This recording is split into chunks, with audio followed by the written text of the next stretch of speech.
Hi dears, അസ്സാം വലൈക്കും. അപ്പോൾ ഇന്ന് വന്നിട്ടുള്ളത് ഒരു കൊത്തു ചപ്പാത്തിയുടെ റെസിപ്പി ആയിട്ടാണ് കേട്ടോ.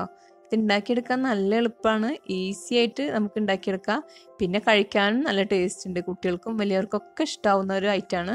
അപ്പോൾ ഇതെങ്ങനെ ഉണ്ടാക്കാൻ നോക്കാം. അതിന് വേണ്ടി ചപ്പാത്തി ഇത് അതുപോലെ ചെറിയ കഷ്ണങ്ങളാക്കി നുറുക്കി വെച്ചിട്ടുണ്ട് കേട്ടോ. അതൊന്നും ഇതുപോലെ ചെറുതാക്കി കട്ട് ചെയ്ത് വെച്ചതാണിത്.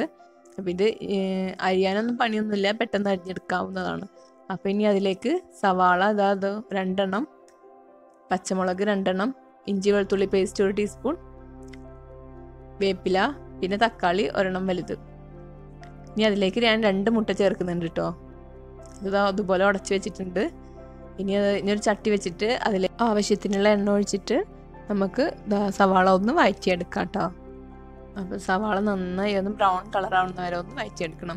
അപ്പോൾ അതുപോലെ സവാള ഒന്ന് ഇതായി കഴിഞ്ഞാൽ ഇഞ്ചി വെളുത്തുള്ളി പേസ്റ്റും വേപ്പിലും കൂടി ഇട്ടിട്ട് അതൊന്ന് പച്ചമണം മാറുന്ന വരെ ഒന്ന് വഴറ്റിയെടുക്കാം.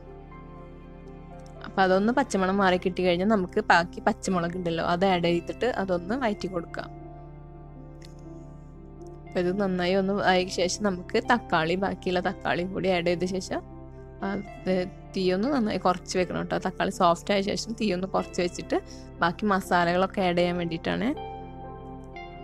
1/4 ടീസ്പൂൺ മഞ്ഞൾപ്പൊടി, പിന്നെ 1/2 ടീസ്പൂൺ മുളക് പൊടിയും കൂടി ആഡ് ചെയ്യുന്നുണ്ട് കേട്ടോ.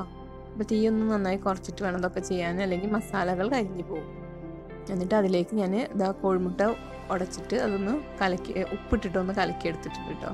എന്നിട്ടൊന്ന് അതിലേക്ക് ഒഴിച്ചു കൊടുത്തിട്ടുണ്ട്. എന്നിട്ട് നന്നായി ഒന്ന് മിക്സ് ചെയ്തെടുക്കുക. മസാലയുമായിട്ട് നന്നായി ഒന്ന് മിക്സ് ചെയ്യുക. എന്നിട്ട് പിന്നെ 1 ടീസ്പൂൺ കുരുമുളക് പൊടിയും ചേർത്തിട്ടുണ്ട്. പിന്നെ ഒരു 2 ടീസ്പൂൺ സോസ്, ടൊമാറ്റോ സോസ് ഉണ്ടല്ലോ അതും കൂടി ചേർക്കുന്നുണ്ട്. അപ്പോൾ ഈ സോസിൻ്റെ ടേസ്റ്റൊക്കെ ആകുമ്പോൾ കുട്ടികൾക്ക് നന്നായി ഇഷ്ടപ്പെടും. കുട്ടികൾക്ക് കറികളൊന്നും ഇല്ലെങ്കിലും നമുക്കിത് പെട്ടെന്ന് ഉണ്ടാക്കി കൊടുക്കാൻ പറ്റിയൊരു ഐറ്റമാണ് കേട്ടോ. സ്കൂൾക്കാണെങ്കിലും നമുക്കിതുപോലെ കൊടുത്തയക്കാൻ പറ്റിയൊരു ബ്രേക്ക്ഫാസ്റ്റ് ആയിട്ടാണ്. അപ്പോൾ എല്ലാവരും ഇതൊന്ന് ട്രൈ ചെയ്ത് നോക്കണം കേട്ടോ. നല്ല എളുപ്പമാണ്. പിന്നെ വീട്ടിൽ ബാക്കി വന്ന ചപ്പാത്തിയൊക്കെ ഉണ്ടെങ്കിൽ നമുക്ക് പെട്ടെന്ന് ഇതുപോലെ ഉണ്ടാക്കിയെടുക്കാം. വീട്ടിൽ കറികളൊന്നും ഇല്ലെങ്കിലും ഇതുപോലെ ഉണ്ടാക്കി കൊടുത്തു കഴിഞ്ഞാൽ വേറെ കറിയുടെ ഒന്നും ആവശ്യമില്ല. അപ്പോൾ പെട്ടെന്ന് കൂട്ടാൻ പറ്റിയൊരു ഐറ്റമാണ്. അപ്പോൾ എല്ലാവരും ഒന്ന് ട്രൈ ചെയ്യണം. വീഡിയോ ഇഷ്ടമായാൽ ലൈക്ക് ചെയ്യണം. പിന്നെ നിങ്ങളുടെ ഫ്രണ്ട്സ് ആൻഡ് ഫാമിലിക്ക് ഇതൊന്ന് ഷെയർ ചെയ്ത് കൊടുക്കണേ. അപ്പോൾ ഇതൊന്ന് നന്നായി അതുപോലെ ഒന്ന് കൊത്തി കൊടുക്കുക. അപ്പോൾ അതൊന്ന് കൊത്തു ചപ്പാത്തി നമ്മൾ ജസ്റ്റ് ഒരു ഇത് നമുക്ക് ചിക്കൻ ഇട്ടിട്ട് ഇതിൽ ചെയ്യാം കേട്ടോ. അപ്പോൾ ഇതിൽ മുട്ട മാത്രമാണ് ആഡ് ചെയ്യുന്നുള്ളൂ. ഇതുപോലെ ചിക്കൻ ഇതുപോലെ വേവിച്ചിട്ട് പൊടിച്ച് വെച്ചിട്ട് ഇതിലിട്ട് കഴിഞ്ഞാൽ നല്ല ടേസ്റ്റാണ്. പിന്നെ കുട്ടികൾക്ക് കൂടുതൽ ഇഷ്ടമായിരിക്കും. അപ്പോൾ ഞാൻ എഗ്ഗ് വെച്ചിട്ട് മാത്രമാണ് ചെയ്യുന്നത് കേട്ടോ. അപ്പോൾ ഇതിൻ്റെ വീഡിയോ ആദ്യമായിട്ടാണ് എല്ലാവരും കാണുന്നതെങ്കിൽ ഒന്ന് സബ്സ്ക്രൈബ് ചെയ്യണേ. പിന്നെ ബെൽ ബട്ടൺ ഒന്ന് ക്ലിക്ക് ചെയ്യണം പ്ലീസ്.